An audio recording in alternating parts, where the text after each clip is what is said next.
Futebol brasileiro, pentacampeão do mundo, é uma atividade econômica importante, um mercado que movimenta grandes somas e contribui para a geração de emprego e renda. No entanto, especialistas apontam para a necessidade de profissionalizar e tornar o segmento mais atraente. Nesse momento em que o Rio de Janeiro se prepara para ser uma das cidades sede da Copa do Mundo, o nosso foco vai para os potenciais econômicos desse esporte.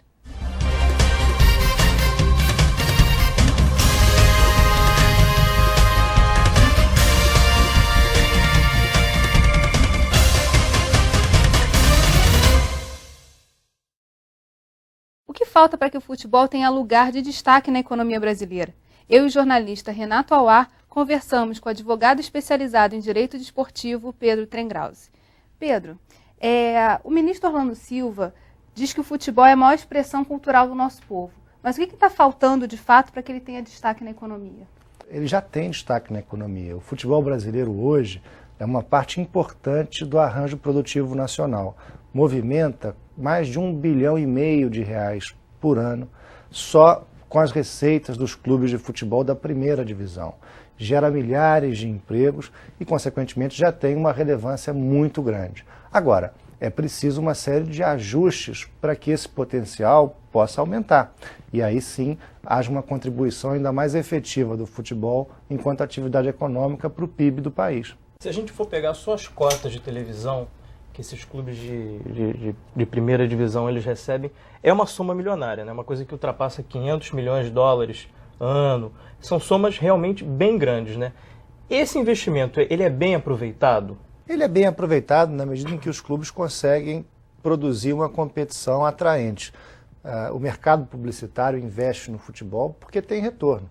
E esse retorno se dá justamente porque os clubes se apresentam em condições competitivas. Agora, a pergunta é, isso é o máximo que poderia ser feito? Ainda podemos melhorar? O futebol brasileiro dentro de campo é o melhor do mundo, sem a menor sombra de dúvidas. Fora de campo, nós também já temos patamares de produtividade comparáveis a clubes europeus, que têm uma economia estável há muito mais tempo do que a nossa.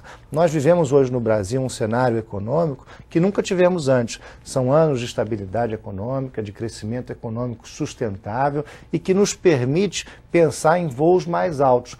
Antes, nós vivíamos preocupados com um cenário macroeconômico diferente e, por isso, não podíamos exigir tanto dos clubes como podemos agora. Eu tenho certeza que daqui para frente, com a Copa do Mundo, com as Olimpíadas e com esse crescimento da economia brasileira, o futebol também vai responder com uma melhor prática de governança e melhores resultados econômicos. A gente vai falando agora especificamente de Copa, né? A Copa ela gera um impacto que não só é no futebol, mas sim em todos os segmentos da economia. Já há um mapeamento sobre que segmentos da economia do estado do Rio de Janeiro vão ser os mais impactados? Nós fizemos na Fundação Getúlio Vargas um estudo onde mapeamos os principais impactos socioeconômicos da Copa do Mundo. E eles são muito grandes na indústria da construção civil, na indústria têxtil, alimentos e bebidas, hotelaria, enfim, uma série de indústrias que vão se beneficiar com o aumento do fluxo de turistas e o aumento dos investimentos concentrados nesse espaço de tempo que antecede a Copa do Mundo. Serão impactos aí da ordem de R$140 bilhões na economia brasileira. E aí, caminhando em paralelo a isso, então, você tem a necessidade de ter a profissionalização do próprio futebol, do esporte e da gestão dos clubes. Seria mais ou menos o caminho que se deve tomar? A Copa do Mundo vai trazer para o país um capital humano de nível internacional. Padrões de excelência na gestão do esporte. E esse capital humano, sem dúvida, poderá ser um legado para a atividade do esporte brasileiro, que uma vez em contato com esses padrões de excelência, pode melhorar suas próprias práticas. Então, esse legado de capital humano desses grandes eventos pode, sem dúvida, mudar o panorama da gestão do esporte brasileiro. A gente está tomando outro patamar no futebol brasileiro nesse momento atual, porque a gente vê que os clubes eles estão fazendo investimentos que antes eles não faziam. Quer dizer, antes, 10, 15 anos atrás. Hoje o Flamengo está trazendo o Ronaldinho Gaúcho, o Fluminense tem o Fred, o Corinthians tem o Ronaldo, que acabou de se aposentar, mas enfim, está tentando trazer outros jogadores que estão na Europa, como o Kaká. A gente está entrando num outro patamar, não só econômico, mas cultural também para o futebol? esse é um reflexo inequívoco da melhora das condições da economia brasileira. Porque todos esses jogadores citados por você agora voltaram para o Brasil numa conjuntura onde o mercado apoiou fortemente os clubes para que eles tivessem uma proposta financeira atraente para esses jogadores. Eles voltaram para o Brasil sem perder dinheiro, sem abrir mão dos seus salários, porque nós fomos capazes de organizar uma proposta, com a ajuda do mercado, atraente para esses jogadores. Isso é um reflexo da economia. Agora, não é a primeira vez que isso acontece.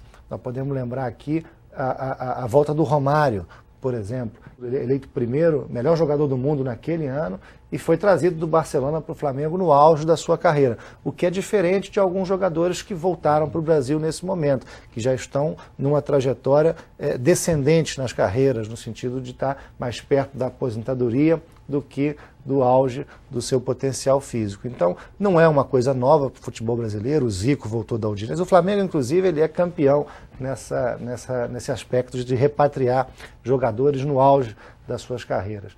E esses dois exemplos do Zico, do Romário, depois do próprio Júnior, são exemplos claros. O Adriano, agora, artilheiro do campeonato de 2009, Flamengo campeão brasileiro, enfim.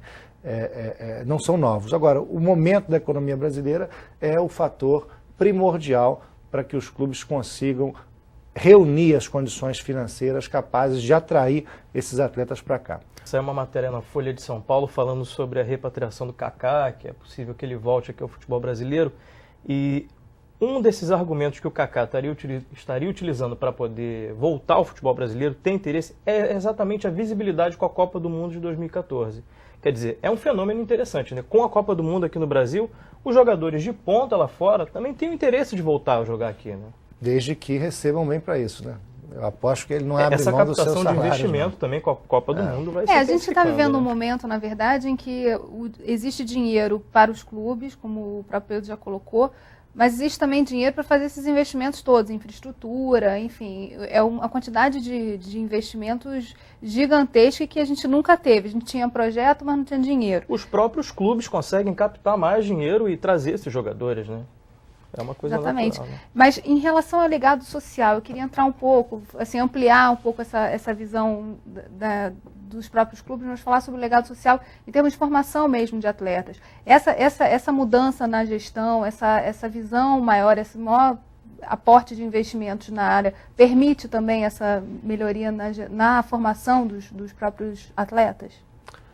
Não só permite, como exige, porque o clube vive basicamente da sua atividade esportiva, e a atividade esportiva requer a renovação do seu quadro de atletas. Consequentemente, o investimento nas categorias de base é fundamental para manter a qualidade do elenco e para melhorar a qualidade do seu jogador.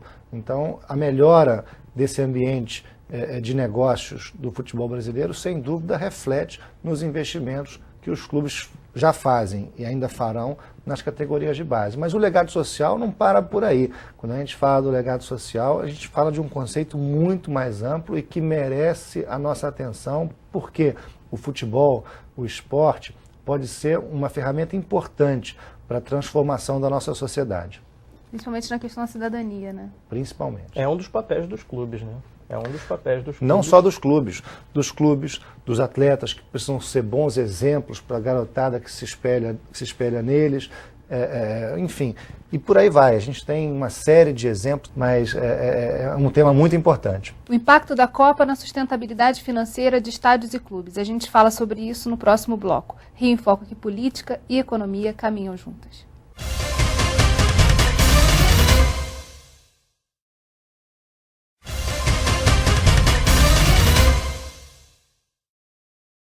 A Convenção Global Soccerex, maior evento da indústria do futebol, reuniu 25 mil executivos sêniores e 126 países nos últimos anos. Em 2010, foi realizada no Forte de Copacabana, na cidade do Rio de Janeiro. Nossa reportagem esteve lá e conversou com profissionais do futebol brasileiro. Vamos ver.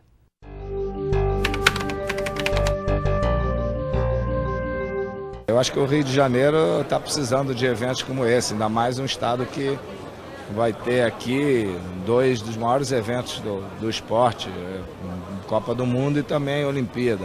Então, uma oportunidade grande de você ter uma feira como essa, uma feira que não só vai para o lado do futebol, como também para o lado dos negócios. Então, o Rio está de parabéns de ter se esforçado para trazer a SoccerX para cá e que, tenho certeza, vai ficar pelo menos até a Copa do Mundo. A SoccerX, como todos sabem, é a maior feira de negócios de futebol do mundo.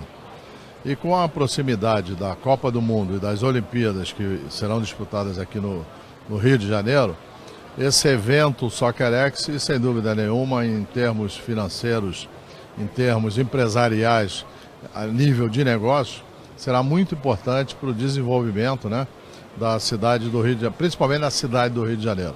Tenho certeza absoluta disso. Eu acho que o tanto de negócio que dá para fazer no futebol é impressionante. Tanto de jogadores como de patrocínios. Eu acho que é uma coisa legal que fizeram com o futebol, né? Que há muito tempo atrás não tinha essas coisas, esses negócios. E hoje se expandiu muito os negócios no futebol. O Brasil é um país que está mais que preparado para receber uma Copa do Mundo. Tem seus probleminhas, mas que outro país não tem, né? Mas eu acho que pelas suas belezas, até pelo futebol que é o melhor do mundo, então eu acho que está mais do que preparado para receber uma Copa. Dá negócio e dá oportunidade, né? Eu acho que o futebol está aí, tomou conta do mundo todo, né? Todo mundo investindo no futebol, porque o retorno é muito rápido e é uma coisa também que glorifica cada um, né? Porque cada um que participa tem uma história a contar depois, né? E isso é muito interessante também. Hoje cresceu muito em termos de negócio, né? Eu estava até vendo outro dia em casa mesmo, né? Eu sempre costumo ver os tapes antigos, né? E vi uma final lá, Flamengo e Grêmio, lá no Sul, né? E quando eu olhei a torcida do Flamengo, que nós fomos campeão, né? Todo mundo torcendo lá, e aí eu vi que poucos torcedores tinham a camisa do clube, né? Hoje no Maracanã todo mundo tem a camisa do clube do Flamengo, todo mundo na rua já tem seus uniformes, então o negócio mudou muito. É sobre essas mudanças mesmo que a gente começou a falar no primeiro bloco e continua, na verdade, durante esse programa. Ter eventos vai aumentar também, a gente vai ter uma profusão de eventos nos próximos anos também falando de futebol como negócio. O que isso traz assim, em termos de visibilidade? Porque a gente também acaba atraindo outros empresários, enfim, gente que está olhando também para isso como oportunidade, né? Esses eventos, eles representam oportunidades de negócio em diversos segmentos. A rede hoteleira olha para a Copa, mas olha para a construção de hotéis, para a taxa de ocupação dos quartos. A construção civil, a mesma coisa. É a construção de um estádio, mas é construção, é obra. Então, é negócio na sua área.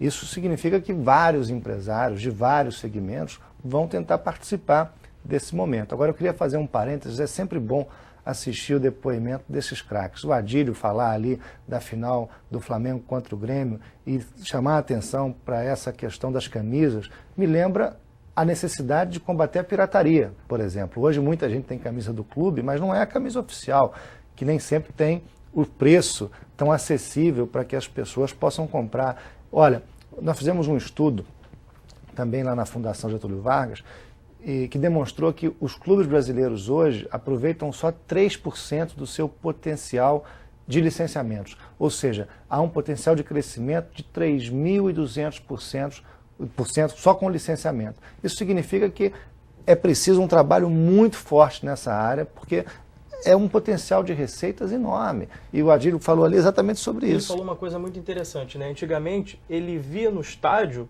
que as pessoas não tinham a camisa do clube. Hoje em dia ele chega no Maracanã, agora Maracanã fechado no Engenhão, e está todo mundo com a camisa do clube. E você traz um jogador de peso, esses de ponta, com patrocínio da manga da camisa, com patrocínio do short. Então quer dizer, se esse potencial que você está falando ainda tem muito mais a ser explorado, imagina o que o futebol brasileiro pode traduzir, nesses números, traduzir em campo. É uma coisa acho que espetacular, né, que pode ser feito. Em campo e fora dele, porque cada investimento desses repercute na economia de uma forma muito positiva. Gera emprego, gera renda, gera desenvolvimento para o país. Essa questão do licenciamento é muito importante, mas mostra também o despreparo do Brasil em relação à propriedade intelectual, né? porque não é só no futebol que a gente tem a pirataria aí disseminada em várias áreas. E aí quando você vai no futebol e vê a quantidade de pessoas que compram as camisas porque acham assim, tô pagando mais barato, vou lá no camelô e compro a minha camisa, você está deixando de gerar uma série de empregos, enfim, e de gerar toda uma economia que pode se desenvolver em torno disso, né? E esse é mais um impacto positivo que a Copa e os Jogos Olímpicos podem deixar para o Brasil.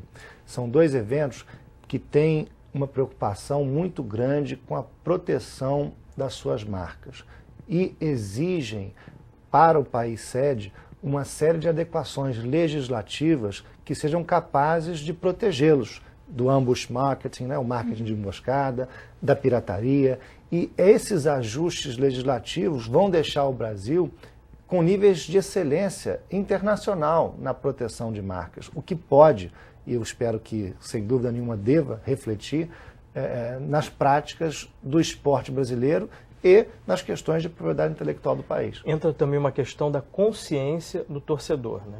Porque você comprar uma camisa falsificada, todo mundo tem aquele amigo que fala, comprei essa camisa aqui, ela é igualzinha à original. Ela até pode ser igualzinha à original, só que o clube não está ganhando nada com isso. Se você está comprando uma camisa do seu clube, tende-se a pensar que você quer também ajudar o clube que você está torcendo. Pegar um gancho, na verdade a gente está falando aqui do papel do torcedor e é muito importante também ressaltar isso, né? Que para a sustentabilidade dos clubes o torcedor é fundamental e ele tem um papel aí muito importante. Ele é o número um nisso, né? Ele é o foco do clube, ele é o foco do jogo de futebol. A gente nunca pode esquecer isso. Sem a torcida, não existe futebol, não existe nada disso que a gente está falando aqui, né? Tudo que tem que ser direcionado para a torcida. O torcedor é o número um. O foco é o torcedor, né? Ou deveria ser. O torcedor, ele é o consumidor, direto e indireto desse produto. Seja através da sua audiência pela televisão, o que eleva os valores das cotas, o que, sem dúvida, eleva os valores pagos pelos direitos de transmissão. Seja pelo ingresso que ele compra, pela camisa que ele compra, pelo produto licenciado que ele compra, mas para que ele possa comprar, é preciso que haja uma rede de distribuição capaz de levar o produto até ele. Para que ele possa assistir, é preciso que haja uma estrutura de televisão, de transmissão, que possa levar as imagens até ele. Então, para que esse potencial do torcedor se realize, é preciso que o clube e que a atividade de futebol esteja organizada para isso.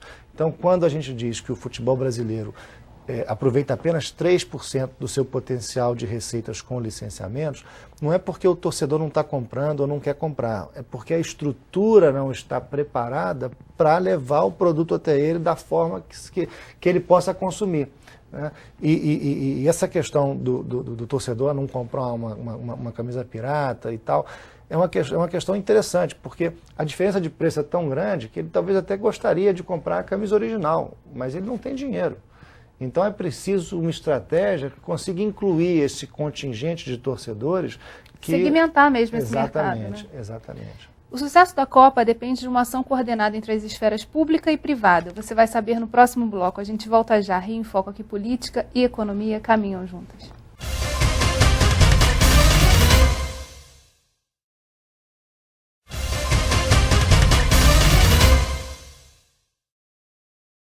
Bem, a gente se despediu no bloco anterior falando exatamente de preço. Não só as camisas são caras, a gente ainda não tem uma segmentação dos produtos licenciados dos clubes, como também a gente tem a questão dos ingressos de futebol que são muito caros, né, Renato? O ingresso é uma coisa absurda, né? O ingresso já é caro, muitos torcedores ainda se dispõem a pagar esse preço, que não é barato, o salário mínimo agora é de R$15,45, chega a custar um jogo aí 40, alguns R$80. Quer dizer, o torcedor que tem a disponibilidade financeira ainda tem que ter a disponibilidade de tempo, porque jogo de futebol normalmente é dia de semana, sábado e domingo. Quer dizer, quando é dia de semana é 9h30 da noite, 10 da noite. Ele às vezes tem que sair do trabalho, alguns acordam cedo, não conseguem ir. Os que conseguem ainda têm uma dificuldade para comprar o ingresso. Que a figura do cambista na porta dos estados ainda é uma coisa muito presente. O governo federal, recentemente, encaminhou um projeto de lei ao Congresso que foi aprovado justamente para atacar essa questão dos cambistas. O preço dos ingressos, na minha opinião, ainda está aquém do que poderia ser, porque existe um segmento da população de classe A e B que gostaria de ir ao estádio mais do que vai e não vai porque não tem o conforto, a segurança, a comodidade, seja para comprar o seu ingresso, seja para ir ao estádio.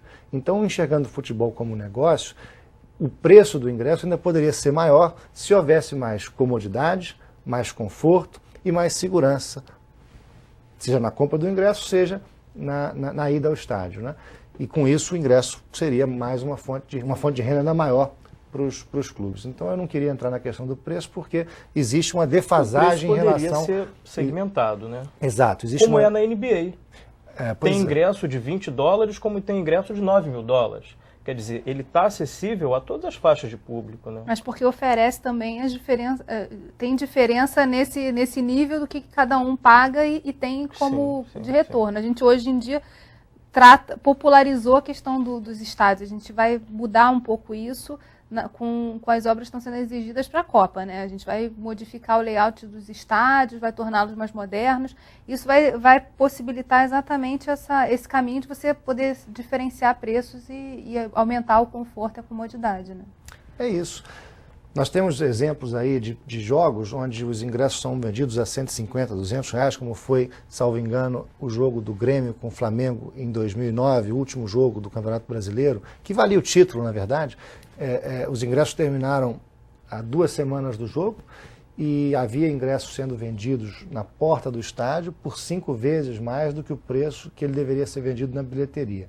Esse é um problema interessante, porque se por um lado a pessoa que comprou o ingresso para revender assumiu o risco da partida, ou seja, o clube recebeu o dinheiro que estava ali na face do ingresso, não houve prejuízo para o clube, pelo contrário, houve lucro, porque ele recebeu o dinheiro antes do serviço que ele ia prestar. Quanto antes ele recebe o dinheiro, melhor, porque o dinheiro tem valor no tempo, não é isso? Uhum. Então, ele teve lucro por ter vendido, ele teve fez um bom negócio por ter vendido um ingresso que não aumentaria de preço até o dia do jogo, com a maior antecedência possível. Ele fez dinheiro e transferiu o risco. Se ninguém aparecesse para ir ao jogo, o risco não era mais dele, porque ele já tinha vendido. Mas, por outro lado, ele deixou de capturar um excedente que o consumidor estava disposto a pagar por aquele ingresso. O sistema que se pode pensar é um sistema semelhante ao sistema das companhias aéreas, onde a cada venda de ingressos significa que há menos ingressos para serem vendidos, ou seja, a demanda aumenta e a oferta diminui. Consequentemente, há um ajuste dinâmico no preço, para que quando você chegue ao último ingresso a ser vendido, ele esteja pelo preço que a pessoa está disposta a pagar na mão do cambista. E aí sim, o clube receba as 5 vezes mais que o consumidor estava disposto a pagar por aquele ingresso. É um sistema que já é testado pelas empresas de aviação, por exemplo, funciona no ponto de vista que ele captura esse excedente que o consumidor está disposto a pagar, incentiva a compra antecipada, mas para que isso aconteça, nós não podemos ter o sistema que nós temos hoje, onde as pessoas têm que enfrentar filas quilométricas, e aí nem todo mundo tem condição. Tem que ser um critério claro para o torcedor entender como é que funciona. Claro e cômodo, né? Hoje a internet mudou as relações sociais de consumo. As pessoas compram pela internet, recebem as coisas que elas compraram, existe uma comodidade muito grande. Imprimem o seu ingresso em casa. Por que isso não pode funcionar para o futebol? Uma preocupação que é sempre colocada, permanente, é justamente com a sustentabilidade dos estádios, né? Para que eles não se transformem em elefantes brancos. A gente tem aí o exemplo do próprio Engenhão, que demorou um tempo para poder passar a ter uma sustentabilidade. Da própria África do Sul, né? Que parece que o esporte na África do Sul, o esporte de maior apelo na África... É o rugby. E os estádios não são gigantes, são grandes demais para o público que eles recebem nesses jogos. E tem estádio demais. Então, quer dizer, esses aparelhos que foram construídos acabaram se tornando elefantes brancos, que não são utilizados em boa parte das cidades ali na África do Sul. Agora, devem ter outros modelos também que dão certo, né? Era legal a gente falar um pouco sobre isso. Até no próprio estado do Rio, a gente tem modelos de estádios que já oferecem serviços também para se manter, não é isso, Pedro? Como o estádio da cidadania, em Volta Redonda, feito pelo Neto, que é um visionário, um sonhador, um empreendedor, e construiu realmente um estádio de primeiro mundo em Volta Redonda. No Estádio da Cidadania existe atividade 24 horas por dia, 7 dias por semana. Tem universidade, tem clínicas médicas, tem policlínica, Eu tive a ambulatório. oportunidade de visitar o Estádio da Cidadania e é um negócio fantástico. Assim, você tem aula para terceira idade de manhã, tem academia. É uma coisa assim fantástica, muito bem aproveitado o espaço ali, o espaço interno. Prova que a gente também pode assim não ficar olhando só para fora, né? Olhar um pouco para dentro e ver como a gente pode. O campo é preservado para o futebol, mas o espaço interno do estádio, que é o que se oferece também, de atividades ali para a comunidade é uma coisa fantástica. Mas o conceito é interessante, porque aquilo não é um estádio. Aquilo é uma clínica, uma universidade que tem um estádio. Porque o que é mais utilizado é isso. Então, Sim. Por esse critério, aquilo é um outro equipamento que tem um estádio acoplado, que é como acontece em alguns lugares do mundo, né? A gente tem shopping, cinema, teatro, restaurante, enfim, uma atividade, centros de convenção, hotéis, integrados ao estádio, e com isso garantem a utilidade de um equipamento por mais tempo. É a discussão do estádio ser um centro de serviços também, ele não ficar restrito só à finalidade do jogo em si, né? Mas ainda que fique restrito à finalidade do jogo, no Brasil nós temos uma realidade diferente da África do Sul. O futebol é importante para o país. As nossas médias de público já são médias de público relevantes. Nós já temos uma atividade que representa bastante do ponto de vista social e econômico. Então, esses investimentos em 12 novos estádios para a Copa do Mundo vai repercutir, sem sombra de dúvida, na economia do futebol brasileiro. A nossa preocupação com a sustentabilidade nos estádios, ela pode ser um pouquinho diferente. Ela pode ser do ponto de vista ambiental, utilização das águas pluviais, de energia solar, recolhimento inteligente dos detritos, utilizar o estádio como um exemplo de educação ambiental para que as pessoas mudem os seus hábitos. E é aquela história, quando a pessoa muda um pouco o hábito, ela muda o mundo, e o mundo muda com ela, porque as pessoas passam a consumir menos água, enfim, a ter uma vida mais responsável do ponto de vista ambiental. Então, é possível pensar essas construções sob essa perspectiva. Agora, sob a perspectiva econômica, até mesmo onde o futebol não é tão importante no país e haverá estádios, na minha opinião, isso vai servir para desenvolver o futebol naquele local. Sem falar que o estádio é naturalmente o palco para uma série de outras manifestações, para shows, para cultos religiosos, até para provas de concurso público. Então, é um equipamento que está à disposição daquela comunidade, não só para o futebol. Ou seja, é um investimento que vale a pena. E que aí vai exigir também essa maior interação entre o poder público e o privado, né? No sentido de ampliar essas possibilidades e colocar de fato esse espaço para o cidadão. E até mesmo de gestão. A gestão desses equipamentos não necessariamente precisa ser feita pelo poder público. É verdade que pelo volume de investimentos e pelo tempo que a gente tinha para fazê-los, o poder público surge como o principal investidor. Aliás, o único até agora, porque mesmo nos estádios privados houve um aporte significativo de recursos públicos através de uma linha aberta pelo BNDES. Agora, a gestão desses equipamentos pode ser compartilhada com a iniciativa privada e alguns empresários já demonstraram interesse nisso. Aqui no Rio de Janeiro, o próprio Ike Batista já demonstrou que tem interesse em conversar com o Estado para fazer a gestão do Maracanã. E aí, nós temos um grande passo a dar, porque esses equipamentos precisam de conteúdo.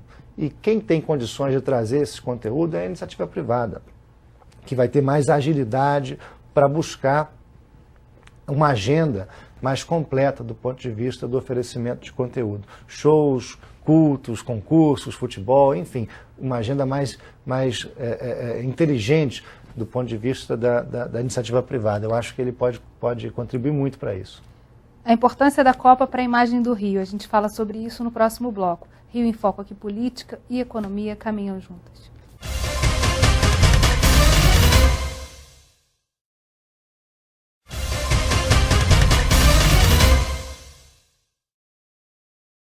De todos os legados que a Copa pode trazer, um deles já está sendo sentido na pele, que é a divulgação da imagem da cidade e, consequentemente, do Estado no exterior.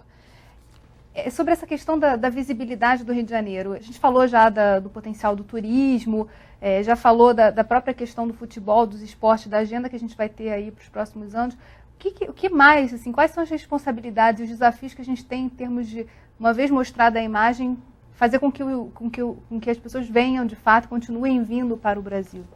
A Copa do Mundo é uma competição entre nações dentro de campo, mas fora dele é uma competição econômica entre as sedes. Nós competimos pelos mesmos turistas, nós competimos pelos mesmos volumes de investimentos e o Rio de Janeiro tem uma posição estratégica nessa competição, por ser a cidade com maior visibilidade no mundo, por receber 2 anos depois os Jogos Olímpicos. Agora, não adianta ter uma grande visibilidade se quando o turista quiser comprar uma passagem de avião para o Brasil, ele tiver que passar por São Paulo. Ele precisa conseguir chegar direto no Rio de Janeiro. E aí nós temos um desafio. Chegar num bom aeroporto. Num bom aeroporto, porque a primeira impressão conta demais. Nós precisamos ter uma estratégia para levar esse turista ao maior número de lugares possível, não só na cidade do Rio de Janeiro, como Jardim Botânico, Parque Lage, Corcovado, Pão de Açúcar, mas também no interior do estado, levá-lo a Búzios, levá-lo a Paraty, levá-lo a se interessar por Petrópolis, por Teresópolis, por Friburgo, enfim,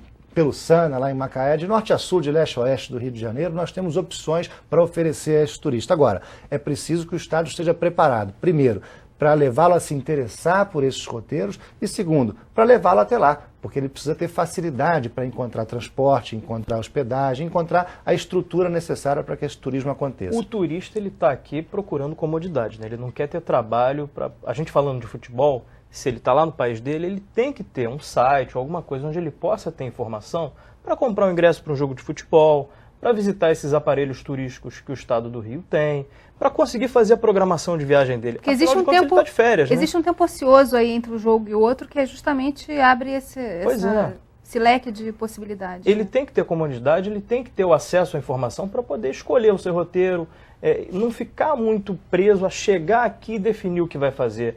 É um nível de organização que parece simples, mas para quem está se organizando para viajar, para vir ao Brasil, para conhecer o Brasil, é muito importante, né?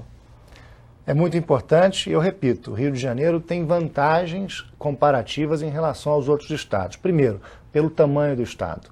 Um estado compacto que oferece dentro dele opções das mais variadas, da serra ao mar.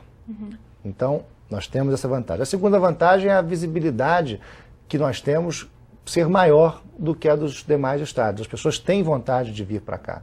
Então nós precisamos aproveitar isso para atrair o maior número de turistas. Agora, os desafios são objetivos e não só no ponto de vista da comodidade para que eles tenham acesso a esses serviços. Porque para que procurem esses sites, eles precisam ser levados a se interessar por isso, porque eles não sabem que existe o Sana, que existe, enfim, as opções de turismo que o Rio de Janeiro todo oferece. A gente falou de gestão, é uma estratégia, um planejamento acerca de como vai ser feita essa divulgação e o que vai ser divulgado para esse turista.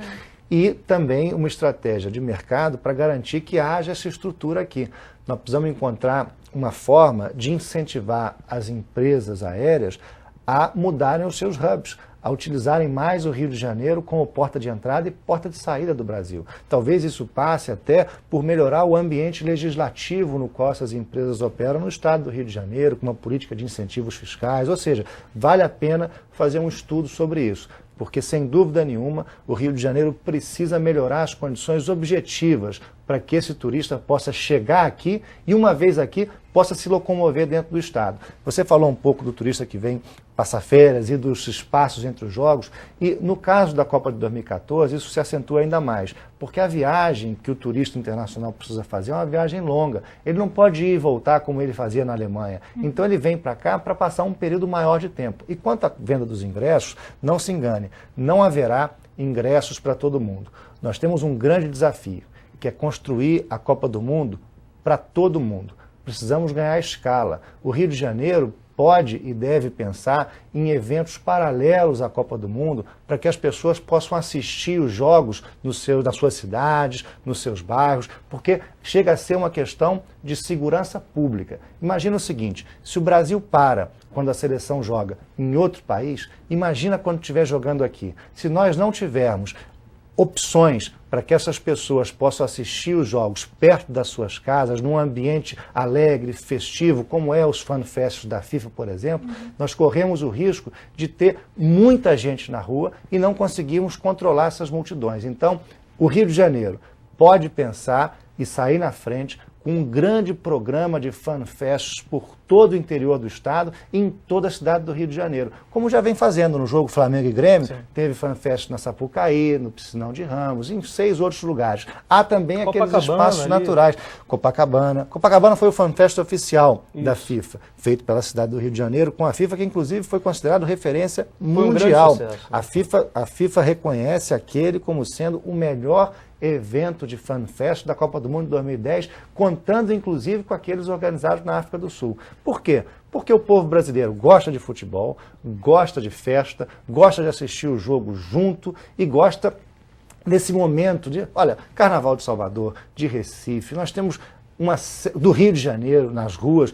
O nosso povo gosta disso. É uma vocação natural. É uma vocação natural. Então isso vai acontecer naturalmente. Se não for bem pensado, se não for bem organizado, nós corremos aí um risco de segurança pública, que nós precisamos estar atentos para ele. Ou seja, o desafio de levar a Copa do Mundo para todo mundo, porque não tem ingresso. O maior estádio tem 80 mil lugares, dos quais 60% já são destinados à audiência corporativa, aos patrocinadores, aos convidados, e os outros 40% para o mundo inteiro que quer vir ao jogo. Então, não cabe todo mundo no estádio. Como é que a gente consegue levar a Copa do Mundo para todos? Justamente através desses eventos que permitem um ganho de escala. E com planejamento, o Rio de Janeiro pode sair na frente dos demais estados e consolidar uma oportunidade que já é natural, pela vantagem comparativa que o estado tem. A Copa já está acontecendo, né?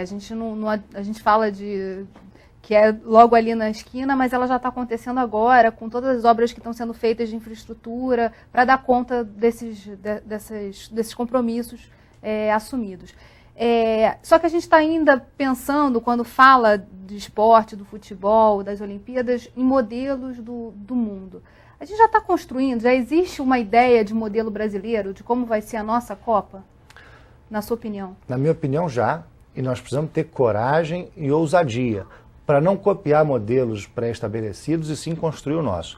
O Brasil tem vocações distintas dos demais países que receberam a Copa e inclusive do Brasil de 1950, que recebeu a Copa. E nós precisamos ter a coragem de assumir o desafio de identificar essas demandas e trabalhá-las com a nossa característica, com a nossa capacidade. Agora, a Copa do Mundo de 2014 já nasceu diferente. Nós vimos em dezembro a disputa ferrenha pelos países que queriam sediar a Copa de 2018 e 2022. Foram vários países disputando essas duas edições da Copa. Inglaterra, Espanha, Portugal, Bélgica, Holanda, enfim, o Catar, Japão, Coreia, e por aí vai, eram 12 ou 13 países. Vocês lembram quem disputou a Copa com o Brasil em 2014? 2014 foi praticamente o Brasil, né? Não, foi só o Brasil. O Brasil foi candidato único. Então, isso serve para mostrar o quanto a Copa de 2014 é diferente. O presidente da CBF, Ricardo Teixeira, teve habilidade para construir o apoio de todo mundo à Copa do Mundo no Brasil.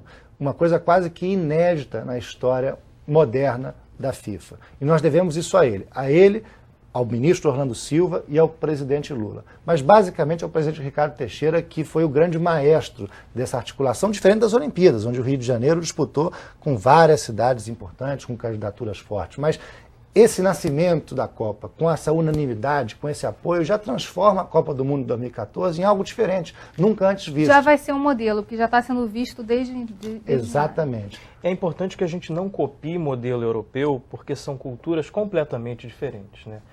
Se você for pegar países que sediaram a Copa, até recentemente, como a Alemanha, esse modelo da Alemanha não serve para o Brasil.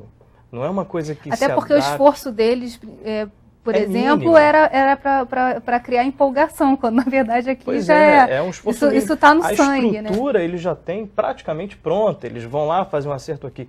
Aqui o trabalho é muito maior a ser feito, né? Agora, acho que você tocou num ponto fundamental também, que é a questão dos aeroportos, né? O aeroporto aqui no Rio de Janeiro, ele carece de uma estrutura para receber esse turista, né? Hoje em dia a gente já tem uma estrutura muito reduzida no aeroporto Galeão Tom Jobim e ele carece de uma estrutura para receber esse turista, né? Não só o aeroporto aqui no Rio de Janeiro. Eu acho que todos no Brasil merecem ajustes e melhorias. Mas eu queria propor uma reflexão. Nós precisamos de melhores aeroportos para a Copa ou para o nosso dia a dia? Isso ou para deve ser um hoje? legado, Ou para né? ontem? Isso não tem nada a ver com a Copa. A Copa, ela só serve como catalisador desses investimentos que já deveriam ter acontecido. Ou o nosso aeroporto está hoje adequado às nossas necessidades? Não está. Ou o metrô, que vai até a Barra, e aí está sendo prometido para as Olimpíadas de 2016, não foi prometido para o Pan-Americano em 2007? Então, são obras, são intervenções que nós já precisamos. A revitalização da zona portuária, com ou sem Copa, com ou sem Olimpíadas, é uma necessidade do Rio de Janeiro. A gente estava falando aqui exatamente disso, né? Do esporte como o catalisador de toda uma mudança social, econômica, importante para o Estado. Né? Eu queria agradecer a você, Pedro, Renato, e a você que ficou com a gente até agora. O Rio em Foco é o programa do Fórum Permanente de Desenvolvimento Estratégico do Estado. Para acompanhar os nossos debates, acesse a nossa página na internet ou as nossas redes sociais. Você também pode assistir esse programa no site www.rioemfoco.rj.gov.br e pelo www.tvalerj.tv. TV Alerj, o canal do povo fluminense. Até a próxima.